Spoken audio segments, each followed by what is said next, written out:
So welcome to the session here, Digital Leveling Up. I hope a very interesting session, a good discussion in a very, let me say, good audience here together. I hope some people more will come. Good morning. We will talk about digital leveling up. It's a bit more the port authority view, also what we are doing and the tools for port management in total. And I think it's a very interesting aspect with unfortunately only 3 speakers here, which was a bit stealing my joke. I wanted to say it's 2 Dutch colleagues and 3 Germans, so it would be nice result for Qatar. But now it's 2-2, let's see, so maybe it's also okay and we will see it. So, the sequence will be, we will start with my colleague, Bart Vermeer, with an overview of the Morford & Nickel approach to smart port solutions and the digital twin ports. So I'm happy to introduce my colleague Bart. Bart Vermeer is Senior Manager Terminal Automation in Morford & Nickel. Bart has an extensive background in project management and business consulting in the marine terminal industry with more than 20 years of experience in the fields of strategic terminal planning, port and terminal development, specifications, and performance for automated equipment, as well as operational improvements and equipment implementation. Bart has guided implementation teams through operational design, procurement, implementation, testing, and quality management, including all go-live circle.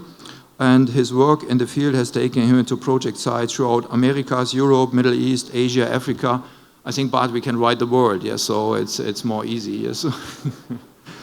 Before joining Morford & Nickel, Bart was project manager of operations at APM Terminals, working on Maasvlakte 2, and held various positions during 7 years at ECT, which we all know ECT was the start of really automation, and it was the time where everybody looked in here and was a bit pioneering also in automation. So Bart, happy to have you here, and the floor is yours. Thank you, Christian, for this introduction, and let's not talk about soccer. I'm glad you are with Morford & Nickel and not pursued any career in football analytics, because I think this is what you can do much better. Well, the topic smart port solutions, predictive analytics for operations. It's obviously that the world is becoming digital.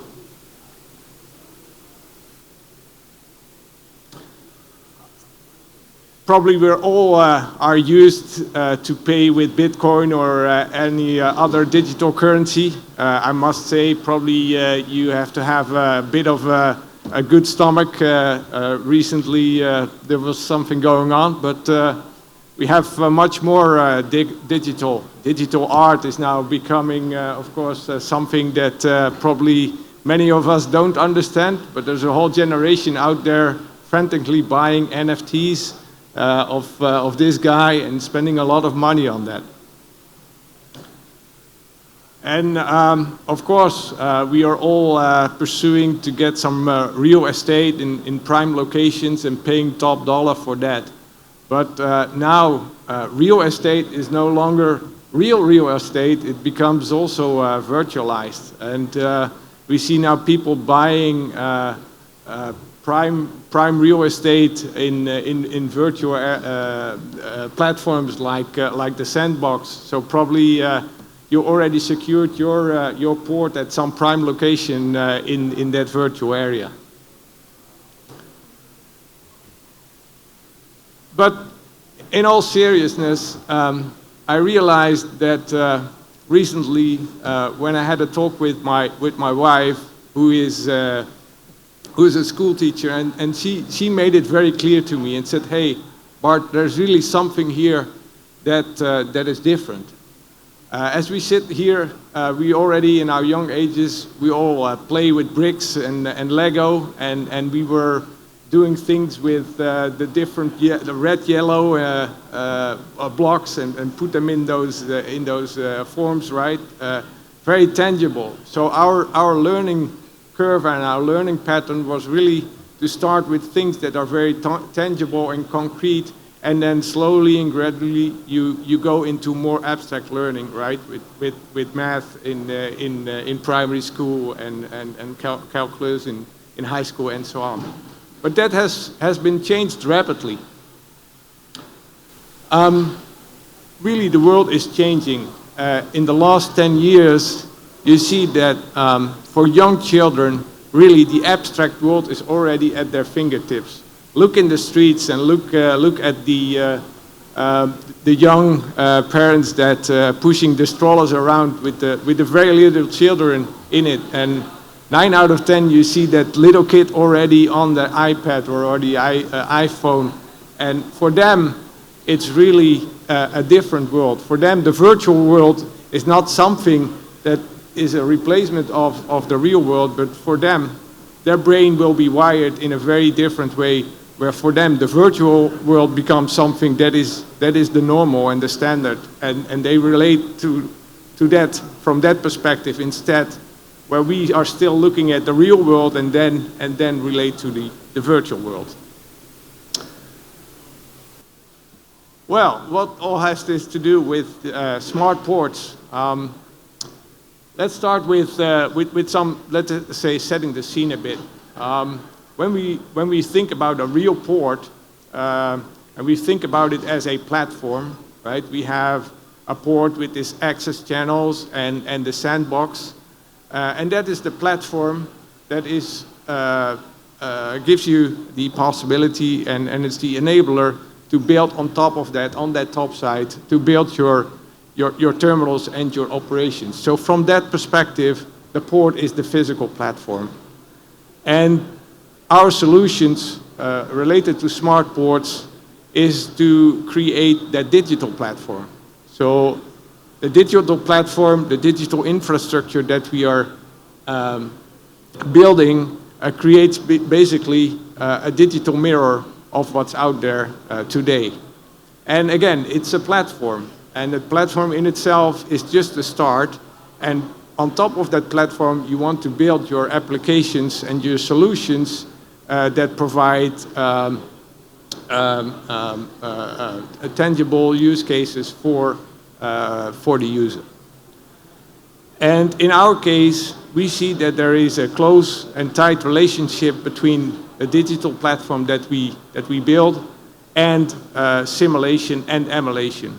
As a company, we have a long history in using simulation and emulation as standalone tools, but we are a strong believer that now a virtual digital infrastructure with simulation on top of that can do great new things.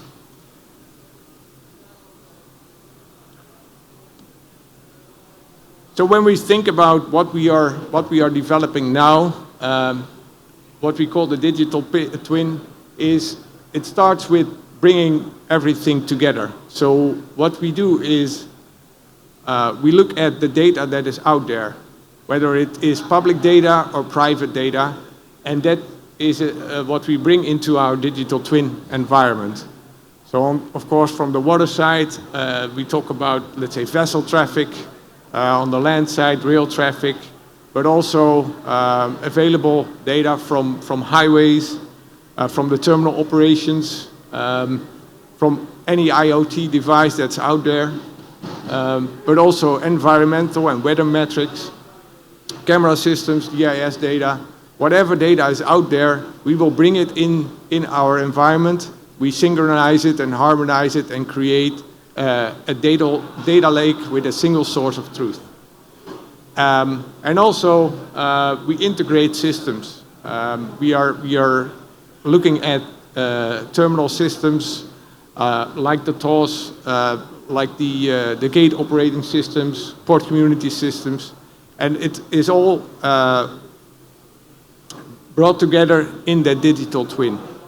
And as a first step, once you have that digital twin there, you have the ability, of course, to create a digital mirror. But that's only, let's say, the first step. But once you have a digital twin and you start collecting data over time, you have the ability to step up and start to create a replay and look back on what has happened. And once you have that in place, and now also simulation comes into play, if you have those two in your environment and you bring simulation in, you have now the ability to start look into the future. And with simulation, it's basically defining scenarios, simulate them, and with that, look into alternative future predictions. But of course, simulation has that opportunity, but also has some limitations. So the next step, and that's what we are currently working on, is to bring AI and machine learning into that environment as well. And with that, and in combination with simulation, you now have the ability to become really predictive, because you have the historical data, you have the simulation engine and tool to run alternative scenarios, but with AI and machine learning, you now have the ability to do that in a smart way as well. And at the end of the day, with that, you create the ability to optimize your decisions. At the end, what you can achieve with that is a better orchestration of your port activities. You get a clear visualization. You have the ability to create a more efficient and greener operation and improve the overall system performance. Another way of putting it, just to dig in a little bit about our vision of how to apply simulation into that environment and why we believe it is important, is this picture. Again, as described, so in the left, with the ability to have the data and being able to mirror and visualize that, you have all the events that are happening, you interpret them and you show them. But with bringing in the simulation capability, you now have the ability to create alternative scenarios, and you can play alternative scenarios, and the simulator will generate the new events. And those new events that are generated by the simulator, you can play them in your virtual environment again, and it gives you really a visualization on the alternative scenarios.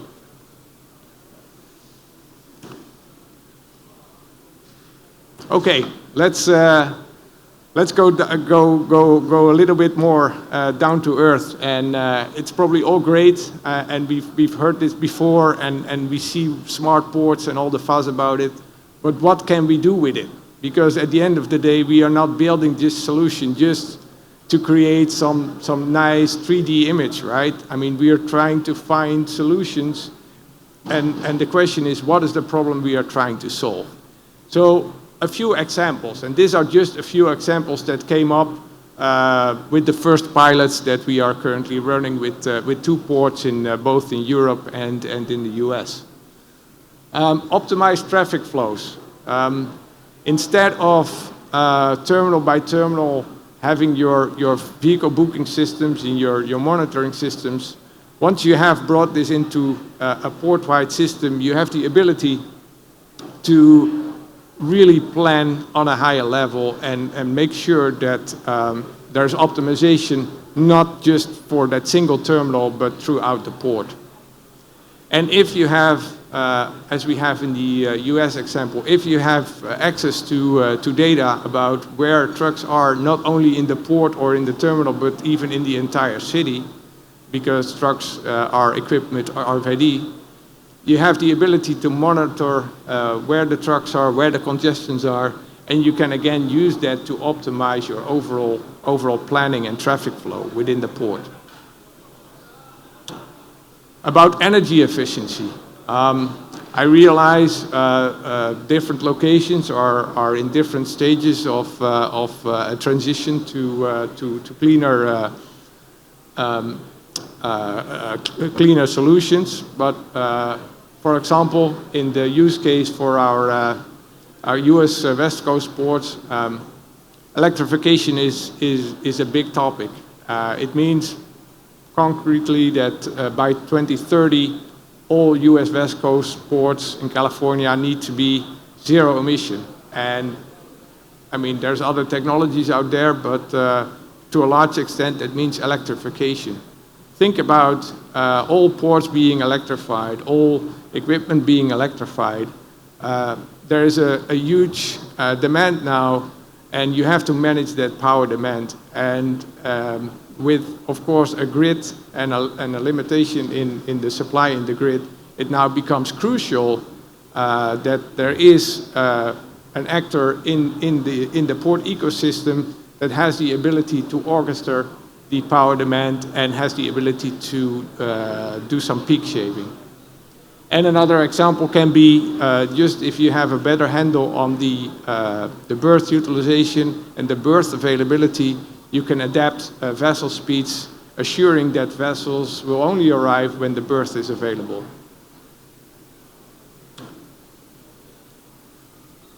Just broader on resource management, when we do, and probably if you've been in the field of terminal planning, you know that when people do capacity planning, typically they look at a utilization of 65–70% of the assets, and with that we are all telling, okay, if you take a utilization of 70%, that's where you add capacity. Sometimes even 80%, but there is still a whole world of optimization possible. And what we know in many locations, in particular in developed, already developed areas, in highly populated areas, the port itself is a given. The footprint of the port is often the area that you have available. And in many ports in the world, there's limited possibility to expand the footprint. In other words, what you have to do is making sure that you can utilize the current assets better. And we believe with digitization of the port and a holistic approach, you have the ability to improve your resource utilization, and with that, to increase your throughput. And probably sustainability is already covered by all those three topics, because often, right, when we talk about sustainability, it's often a result of being more efficient, utilize your assets better, avoid congestion. Of course, all those elements will contribute to a more sustainable port. And I think for many of the ports, sustainability will be the number one, because often the port is close to communities or is serving communities, or the port authorities are elected by the communities. So making sure that you are responsible as a port community and do the right thing is of paramount importance.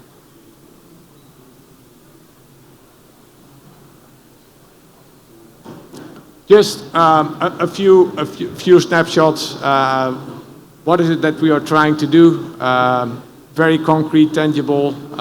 It is about making sure that we have a good 3D image of the port and augment that with all the relevant information. So that's making the digital twin. Making sure that you have access to dashboards, real-time dashboards, to show the relevant KPIs. Also create flowcharts so that you are able to track the main processes and have the ability in one screen to track the main processes. And on the land side, also looking at basically actuals of business of the port, potential congestion, that kind of things can be implemented on top of it. All right. So I already touched upon the 2 pilots that we are running, and in one of the pilots, what we are concretely trying to achieve, what the target is basically is to get a better prediction of how busy it will be in the port and in the city in the coming, not just the coming hours, but really in the coming 2 weeks or even 4 weeks. So this board, for them, the landside congestion and with that the environmental impact and of course the impact to the community is something that is very important. So they are looking into a way to better manage the landside congestion. So what we are currently implementing is a system where we first look at the vessel side and try to get a better prediction of the actual arrivals of the vessels and the load discharge information.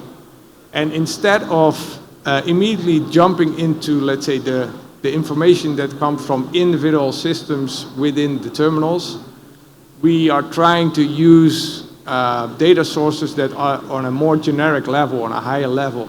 So for this situation, we were able to find data sources that are not on a terminal level but more on a port level or even on a state level, if you will. And with that, we have the ability to go fast because we don't have to interface with each and every terminal, but we can use data that's on a more aggregated level available to use that to do our predictive analytics. And what we take is we take the vessel data, we take the load discharge data of all terminals, and we are with AI we are predicting the load of the number of boxes that will be picked up and delivered over time. And as a first step, of course, it is the prediction and the visualization so that we can better, our client, the Port Authority, that they have the ability to better predict how busy it will be at certain days or certain hours. Again, not only in the terminal, but in the port complex and even in the city. And with that information, the goal is to see if there's possibilities to start tuning and see if that's, because it's hopefully 2 to 4 weeks of a prediction, that there is ability to look at those possible congestion pain points and see how you can reduce those.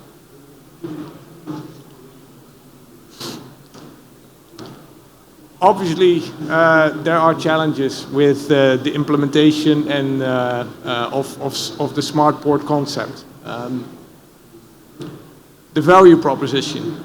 We've seen, of course, all kinds of initiatives to get digital, but the question is always, okay, what's in it for the client, right? So we are very focused on defining the use cases and the business case for the client first before we start on this journey. But obviously, I mean, we cannot deny data sharing is great, data collection is great, but there's always that question about what's in it for me, right? If I provide my data, I'm only willing to provide my data if the stuff that I get into return has a greater value for me than what I provide. And to be honest, I think there are no easy answers to that, but it is something that we have to realize. And the third thing, of course, we cannot get around is cybersecurity and making sure that when you start collecting data, bringing data together, you realize that that data has a lot of potential, a lot of value, so you also have to be aware that you can be vulnerable for cyber attacks, and you have to address that.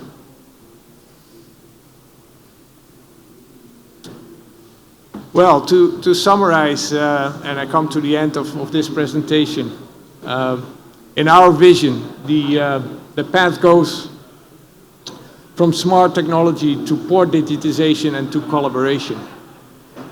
And what we believe is that there are opportunities in making real-time comprehensive information available to make better decisions using simulation and AI. But at the end of the day, we all know that relationships and trust are built through people and not through machines. Thank you.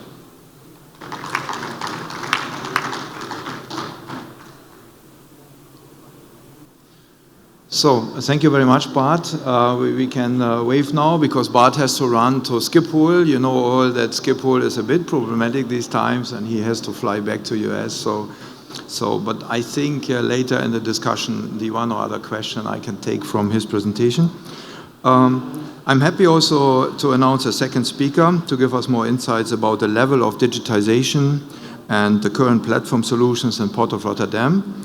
Martin Thijssen. Martin is ecosystem and platform lead, digital strategy and transformation.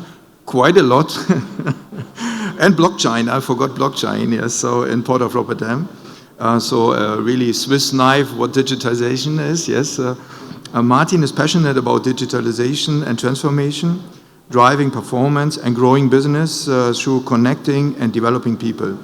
A firm believer in the power of networks, ecosystems, and co-creation using technology to optimize supply chain and create new business models. Martin has a strong international track record in operational management, business development, strategy, and business transformation.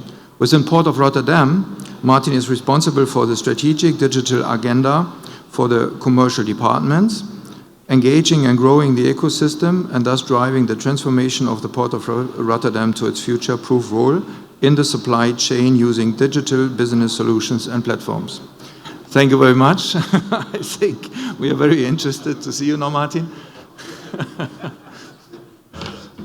Maybe I said too much. Yes. Oh, no, it's fine.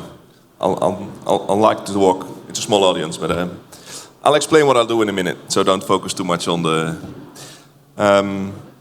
I'm going to discuss a little bit of what we do as a port and how we look at the world a little bit longer out. But let's start with we are the Port Authority. So what's our business model? We basically facilitate supply chains in Rotterdam so that businesses can run their business in the port area, right? So we provide hard infrastructure, quay walls, seaways, but we also provide digital infrastructure. And that's basically what I'm going to be discussing.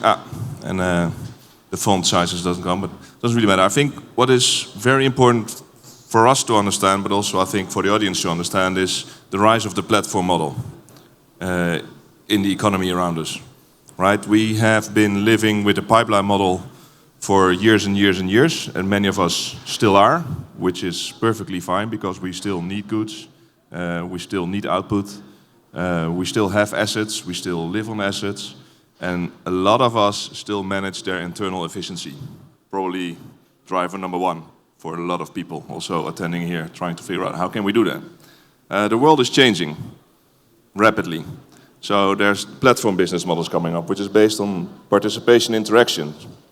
So, right? So the outcome-driven model. We all hear these new fancy job titles as customer success managers, customer happiness, those kind of things. So what's the outcome? It's the end of the end user of your product, basically the consumer. He needs to be happy.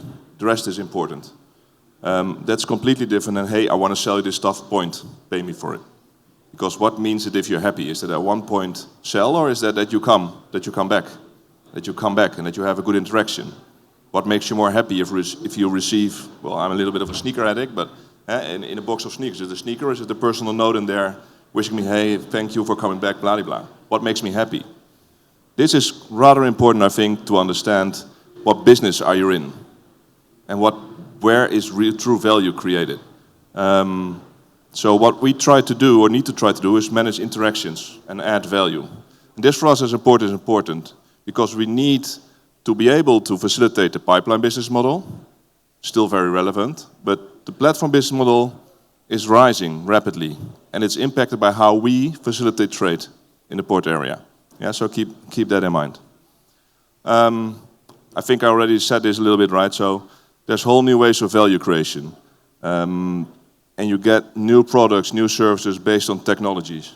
So it's not only delivering a good from A to B or getting it through the port rather quick enough. It's really about what can we do? What added service can we on top of that? What's your customer experience with that in a port? Do you even care if you ship your shoes from China to Germany? Do you understand it from a port and that we can add value to that experience? Maybe not direct, but indirect, certainly. And I think this also, for us, at least as port, is very important. We have a whole new array of stakeholders. It's not only the companies in the port, but it's companies across the globe, because we're 24/7 connected, but it's also whole new players that we didn't even knew about. Trade financiers, insurance companies, platforms, you name them. All of a sudden, they have a relationship with the Port of Rotterdam at least. So what does this mean? And that the picture change I already discussed a little bit, and it's also, I think, important to understand that supply chains are changing, right? We started in the 60s when we got the boxes. We built robust supply chains so we can push as much value as we possibly could on our supply chains, make them very reliable and make them very robust. Then a couple of decades ago we came to resiliency, and you still hear that a lot, to my big surprise. Because what does resilience mean to you? To me it means that we are resilient to change, so that if something happens we can go back to as we have planned it as quick as possible. Read robust. So we're firefighting. That's what we're doing. So everybody who's building resilient supply chains is basically firefighting, and we like that a lot in operations. I've been there, done that. To me, I think the coming decades will be about, well, I've called it, or in the scientists they call it anti-fragile supply chains, where you make sure that you're really agile, that you can respond quickly, right? COVID showed us a number of lessons on availability of documents, on data. Then all of a sudden the Suez Canal was blocked. Well, we all went into firefighting mode, making sure that we were back to robust. Then Ukraine happened. Then there's sanctions here. Then one thing we're for sure, the world has changed. So we need to become anti-fragile and understand that it's not about firefighting and going back to normal as we have planned, because there is no normal. You need to be very adaptive, very, very agile. And that means a lot for a port complex that is built basically still on the robust supply chains. Yeah, so that's something that we as port foresee for the future, and how can we help businesses to become anti-fragile. Adding to the platform business model, all trade will be booked via platforms in the near future. Still, yeah, sure, you're like your account manager for the firefighting part, but once we've got that under control, you don't need it anymore. So beware. So how do we do that in the port? And I think Bart already mentioned a little bit. So this is probably sort of, and this is more relatable.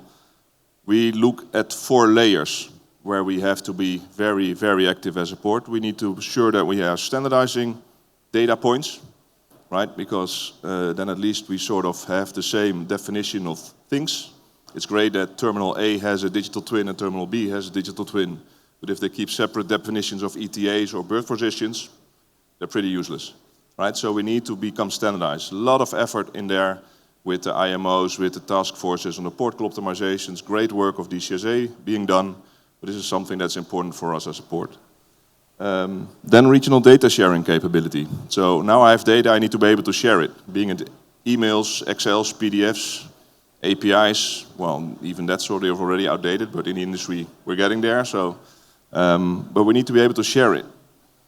That's already pretty scary, because then we come into the realm of trust, right? Do I trust you with my data? And it was very well said. I want to give you my data if I get something back in return. Keep that in the back of your thought. Interoperability. Now we need to have systems talk to each other, different technologies, different languages, globally, with players that we didn't envision 5 years ago that are a stakeholder. So this is a major challenge.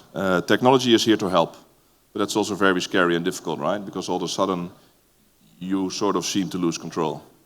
And the last part, and that is not really our business as Port Authority, of course, is the services on top of that. So if these 3 bottom layers are in place, for us as Port Authority, then we have the digital infrastructure in place in Rotterdam to make sure that companies being it pipeline or platform, can build services on top of that.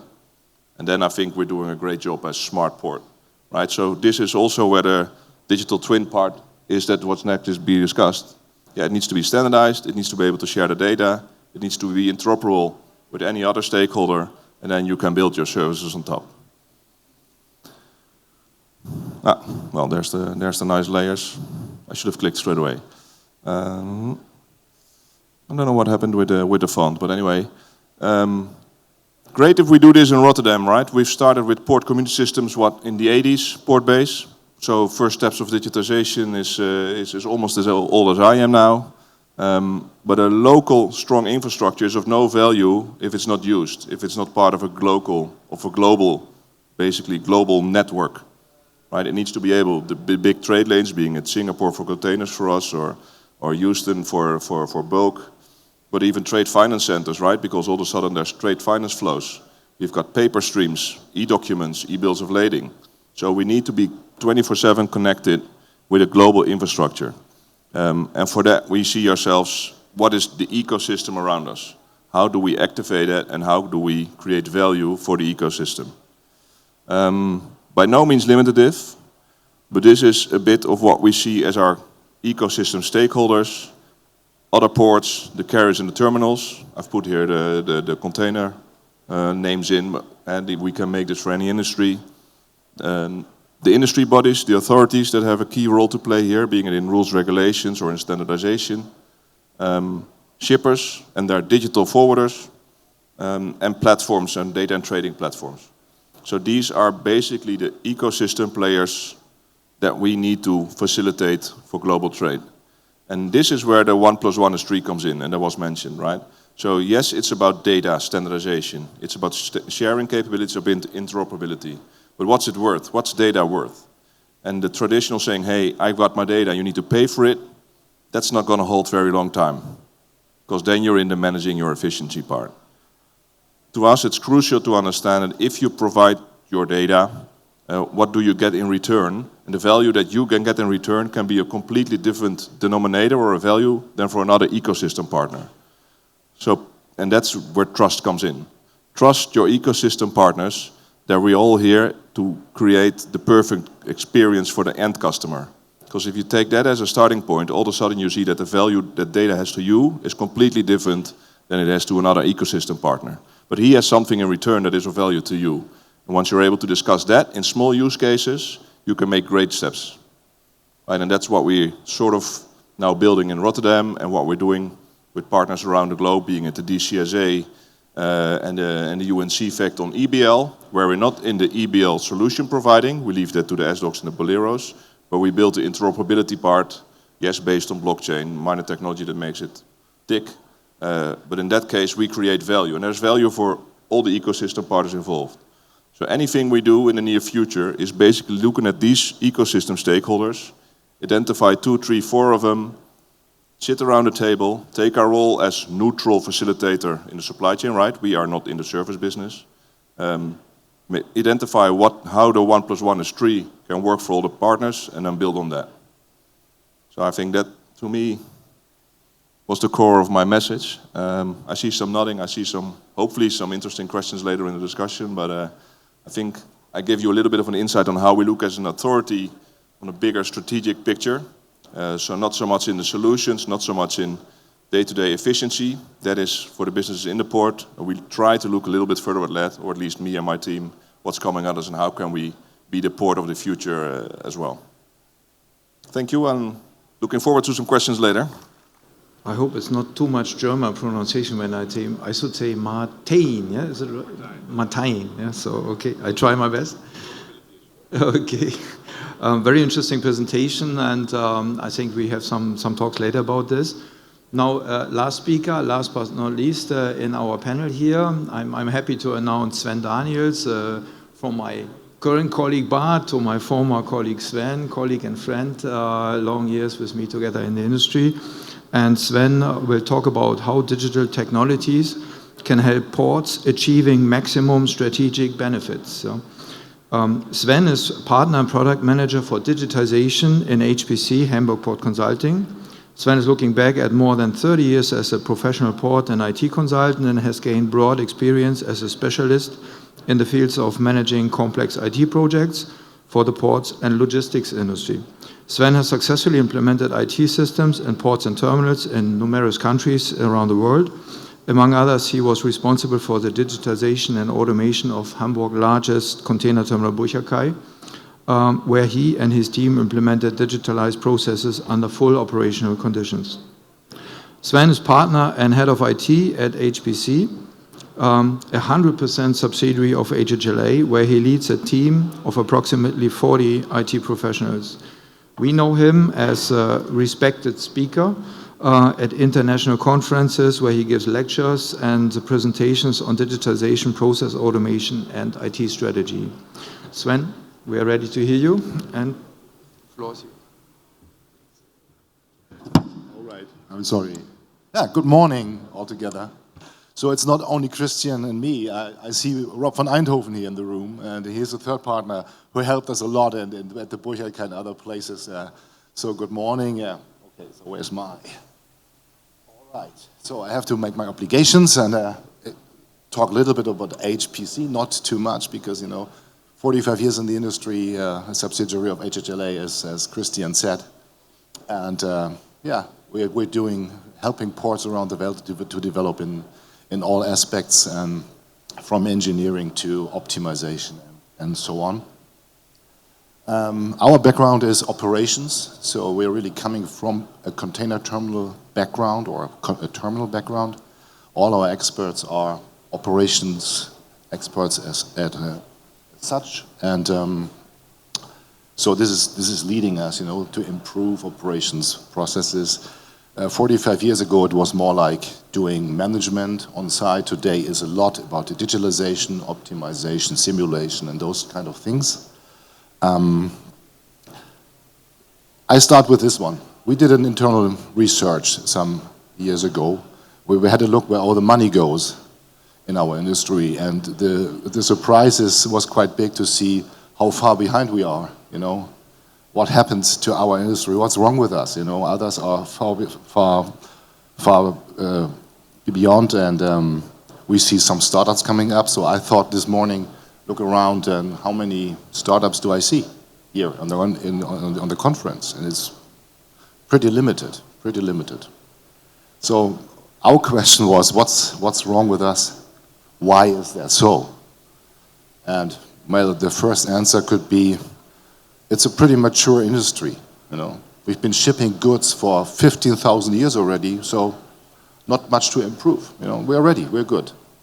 The second thing is, we get so much used to converting data. We love converting data, There is even an industry providing software to convert data from one code to another code, from one structure. We got so much used to it that I think maybe it's a business model to keep inefficiency up. I don't know, but could be an answer. Third one is, maybe we haven't understood what digitalization actually is. It is not about putting paper into a computer. No. The third one is, I don't know. Any other question? We can discuss later about this reason. That doesn't take us anywhere, but it's a good question. Why are we not attractive to the financial market? All right. Martijn just said, we've been doing PCS systems for, Rob, 40 years? 40 years? Yeah. When I started HPC in '92, my first task was to develop an interface between a shipping line and the PCS in Hamburg, TOC. This was my task. So I did all this converting and fulfilling some structures and so on. Finally, today HPC is working on studies in other countries where we see this kind of picture. So we haven't made much progress in the 30 years of my career. So we're still doing these kind of things, and in some places like here in Rotterdam or in Antwerp or in Hamburg, we have a different view, but this is what we see in many countries around the world. So there's an ecosystem, and we are talking to one another, exchanging information with one another through all sorts of media, from telephone over fax or whatever. So the ideal situation, and we know that, is this one. So I guess you see the opportunity. This is what PCS systems today are looking for. And this is a two-layer approach. In the early days, like 30, 40 years ago, it was really about exchanging data, so routing of data as a data hub, which is nothing more than taking an electronic document and convert it and send it to another party. Or, But what we learned in the past years, when digitalization really came up, is first they said data is the raw material. Most probably data is an asset and requires asset management. But nevertheless, there's a lot we can do with data. So AI and BI, business intelligence, artificial intelligence, and all these kinds of functions based on the database is something that can be provided just by establishing a proper PCS in a structure. So this is, well, a very theoretical, very static view. So what we did then, we talked to customers. So how do you see this? All the stakeholders. So they said, okay, maybe I complete this one. Share to win, yeah. Martijn just mentioned that. It's not as easy as it sounds, but this is the path to go, for sure. But we talked to the customers. And the customers, they see not that static. They see a little more dynamic. And that means what the customers along the supply chain require is proper information in time. So it does not make sense if I get that information late and I took my decision on this information already. So what the community requires is data availability, very, very high quality, no updates, and timeliness. So this is what we hear. So this is more in a horizontal integration along the supply chain. It's not that static picture that data is available somewhere. It's much more dynamic. So we have a lot of studies at HPC where exactly this problem was crucial for some of the problems. So now I'm taking, I would choose, I think, 4 or 5 small examples just to get you an idea what that practically means. So a truck appointment system is nothing new. But the implementation of a truck appointment system in times when ship sizes are growing and the infrastructure is really, really under heavy pressure is, from the software side, I would say, relatively easy problem. It's not very complex. Complexity comes in when we talk about all the stakeholders involved in this. And you can just take this upper picture. This is one vessel call calling the port of Hamburg or Rotterdam, wherever, and what that means to all these transport means along the hinterland. All these parties have to be involved and be part of this truck appointment system because it has a certain meaning. It facilitates, as Martijn said, it facilitates the infrastructure. So the complexity comes to convince all the stakeholders along the supply chain to make use of it. And Martijn, also Barnes said it before. If it's not used, it's not used. It doesn't make sense to anyone. So what we had to do and what we have to do is to convince and to really find a solution that can be easily used by the entire community, the ecosystem. Example number 2 is my favorite digitalization product. Everybody knows, or many people know, that the Port of Hamburg has some limitations. Martijn is laughing because the river is really a problem for the port. So there's a lot of discussions, and you hear about these discussions about the limitations of River Elbe, even in China or in Australia.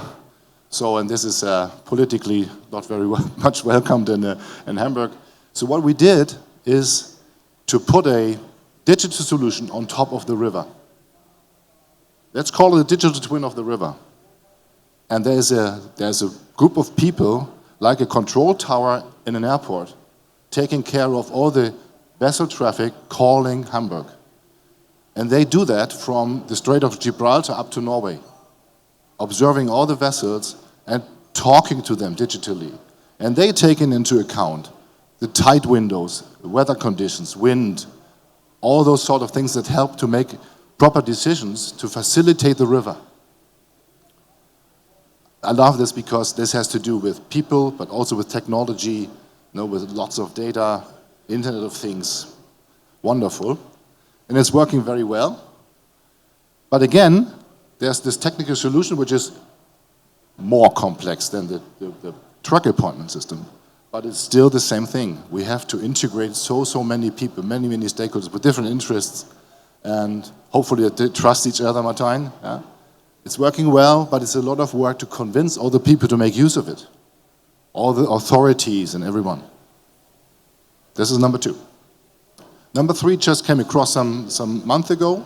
I had a discussion with some people about standardization, standards of data. And they said, we got so much fed up of exchanging data and converting data. We'll take a different direction.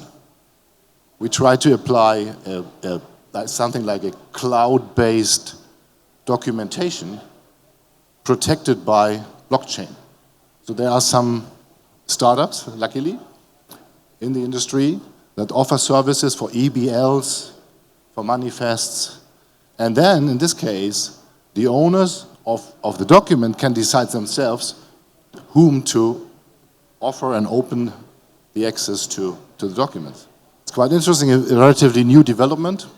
But I was really, I thought this could be a game changer in our standardization discussion. Maybe the standardization discussion will disappear over centralized cloud-based documents that need protection. A small one is, if it comes to terminal operations, we see a lot of developments going on regarding smart apps that complete our IT landscape in certain areas.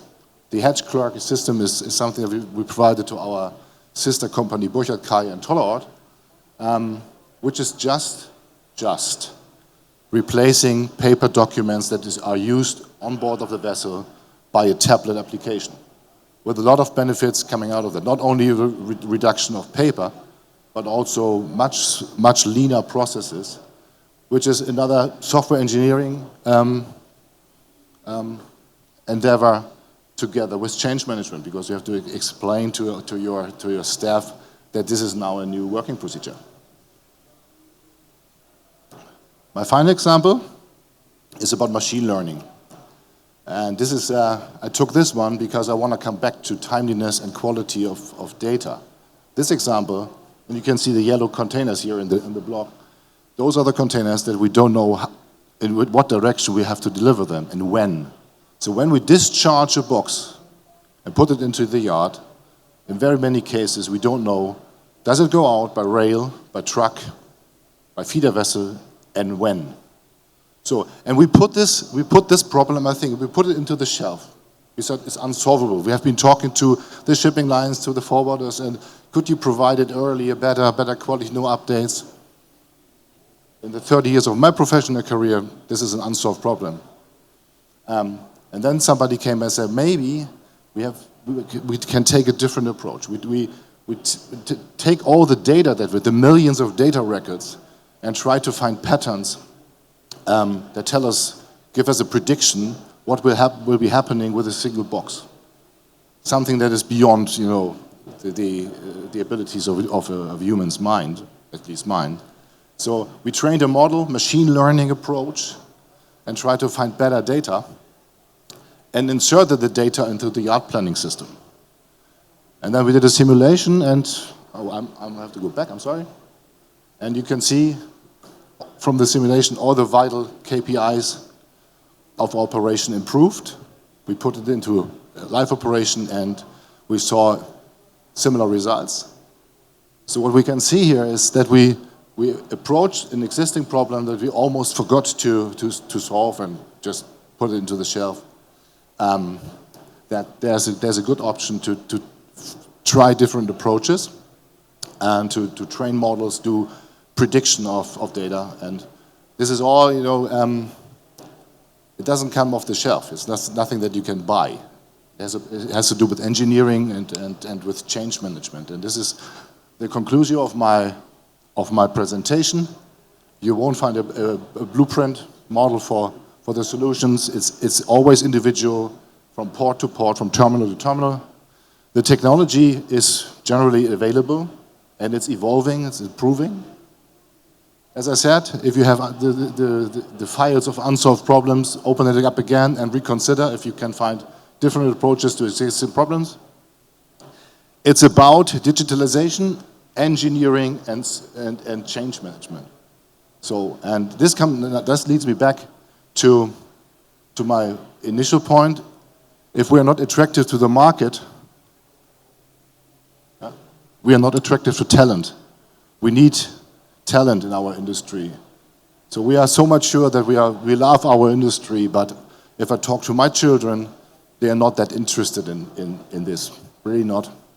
So we have to do something to be attractive to talent, to money, to venture capital, because we are in competition with other industries, as you can see in the upper right corner. And finally, build up and empower teams, exchange, share information, come to those conferences and talk to others, motivate each others and share information. So this is my key finding, so to speak, and I thank you for your attention. Thank you very much. So thank you very much. I think very interesting presentations, very good. First I would like to ask in the audience, any comments maybe or questions, or you would like to have some special explanations? So you didn't order nobody to come to make a question, no? No, I understand. Then let me put some aspects I see in the presentation. We talked about data sharing of stakeholders in the port, and what I see in many ports, it is always a discussion, yes. So and it's okay. What shall I do? Why shall I give it? What do I get back? Let me say, now we have Hamburg and Rotterdam here. What are your experiences about really all the stakeholders, and when you go to them and say, hey, we need your data? Yeah, no. Well, first, you need to find a common problem, right? Because it quite often starts, I have a problem, and then I'm having my piece of the pie, and how can I optimize that? So that's my problem, and I need your data to fix that. But you are not open to the common problem. What is it that we're trying to fix? Is it the customer experience, or what is it?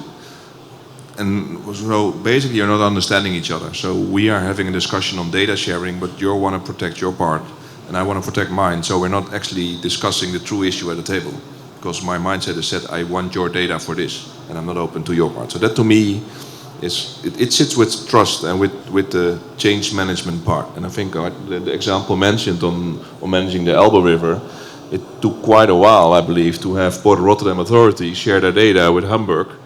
But in the end, it's pretty obvious that the planning here, it's only an 8-hour sail. It's very important for your planning, right? But it took us half a year of discussions to share data that is, if you really look for it, is publicly available. And that's another part. I mean, people think their data is so precious, nobody has it. Forget it. It's 80% of data is out there, being it IoT, being it AI driven, being it. So what's truly so unique that you want to protect it at all costs? And yes, there are those data points, right? You have commercial sensitive data. Be very wary about it. But be able to look at the broader picture. What is it that we try to solve? So, summary, you started with trust, which I like very much. So, trust, openness, understanding value, solving problems. Yes. So, how you would see?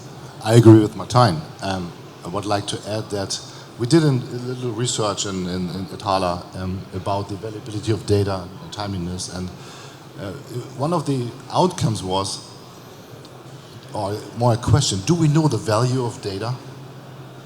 And the value of data is another dynamic thing. It's very important, it has a high value during my operation. After operation, they throw it away. You've been a manager to a terminal, Christian. Have you ever analyzed birth calls or something that were 2 years ago?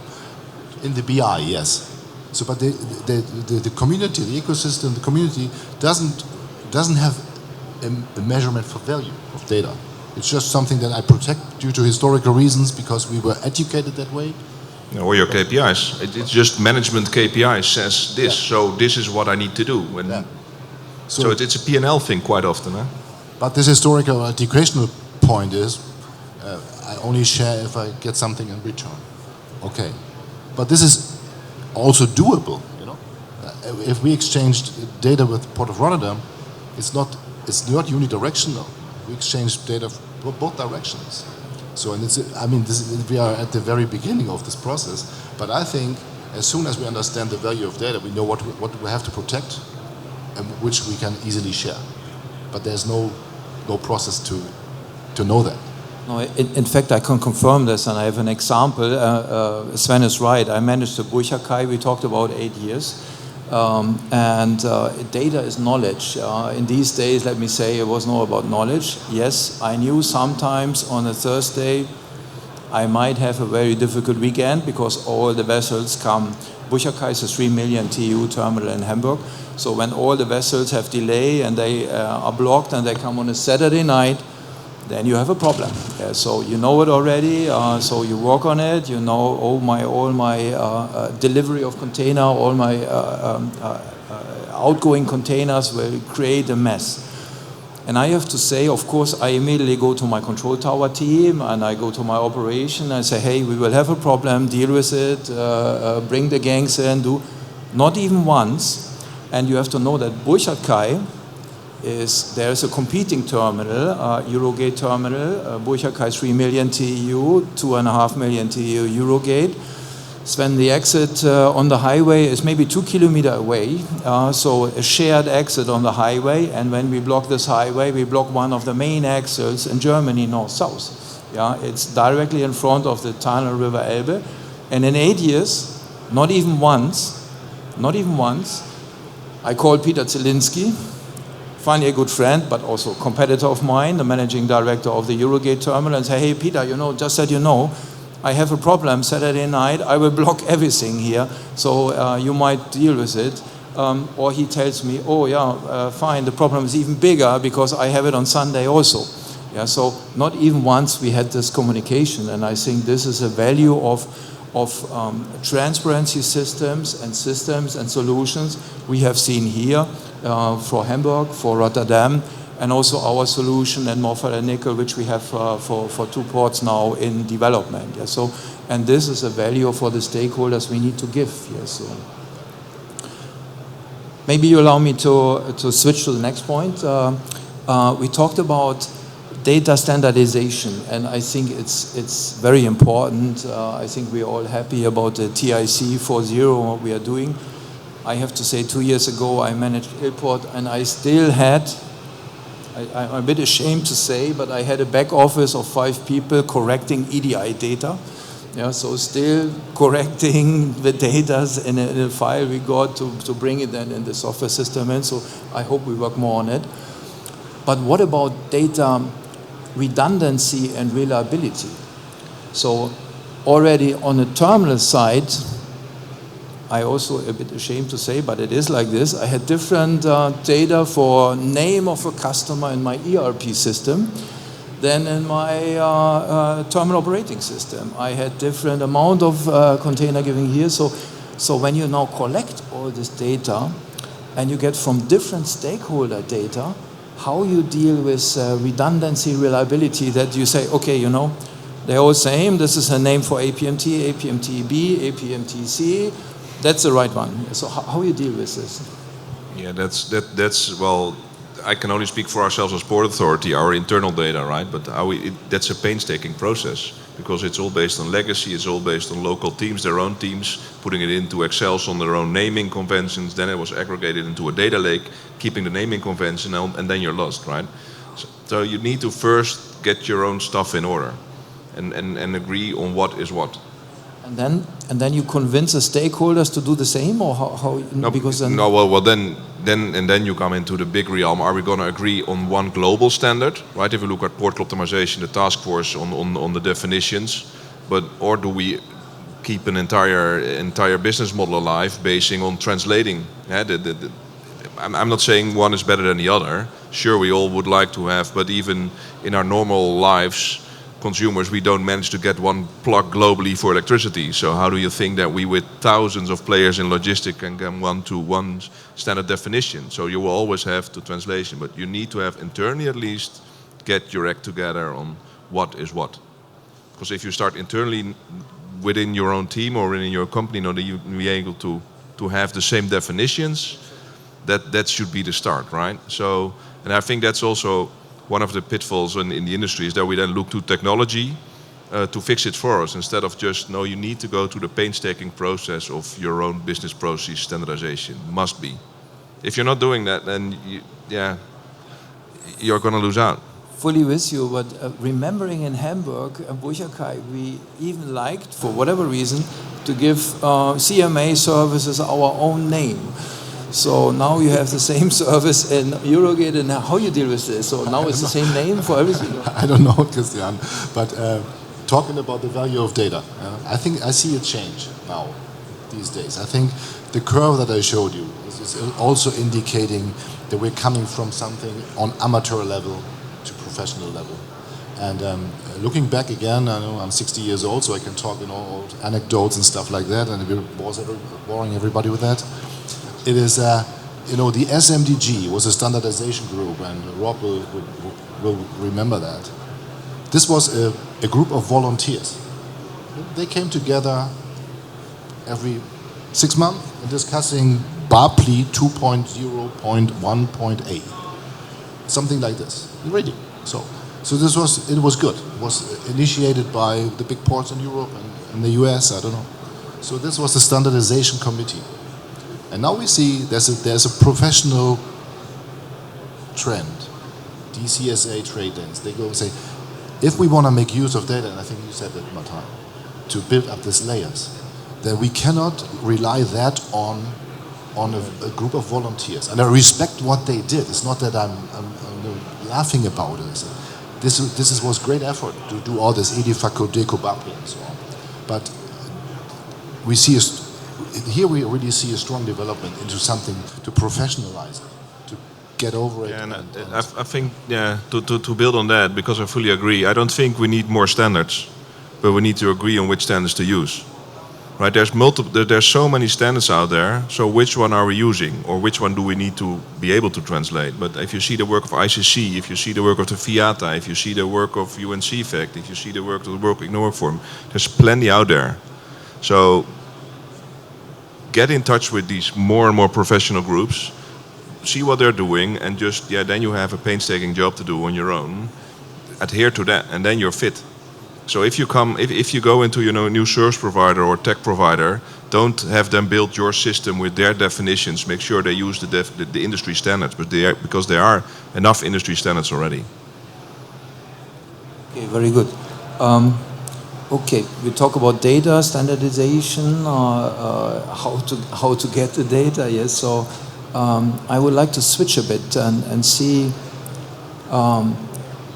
And Martin, if I'm not wrong, we even mentioned that. We are port authority, we're a landlord, and we are not touching the services. But isn't it that this way of thinking, this way of enabling, this way of bringing tools in, change the mindset of a port authority also from landlord to port operational view? Yes, so stakeholder management. Tricky question.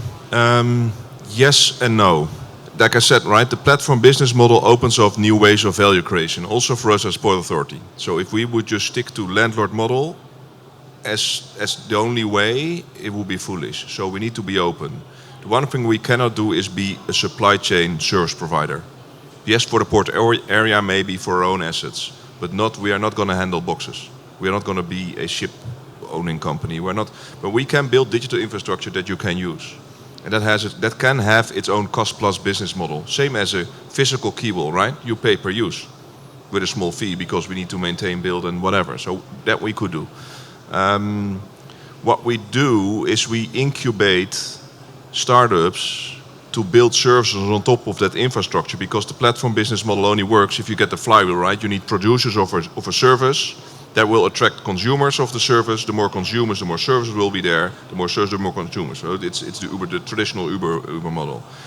If there's no smart services in the port or globally, we can sort of incubate them, but the moment they are beyond proof of concept, we need to spin them out again and bring them to the ecosystem. So yeah, we experiment with it, but never with the intention of being a service provider, because that is the role of the market. That cannot be the role of the port authority. It's more stakeholder management, not really management, transparency, I would say. Transparency and acceleration, because we believe that the better the ecosystem in Rotterdam is facilitating supply chains, the better the Port of Rotterdam will function, the better it will be for us, right? So the value we see is not the monetary value of capitalizing €1 on a service, but it's the ecosystem value. Because if the ecosystem in Rotterdam thrives on the model I just displayed, there will be, the flow of goods will also thrive, and that's good for the Port Authority.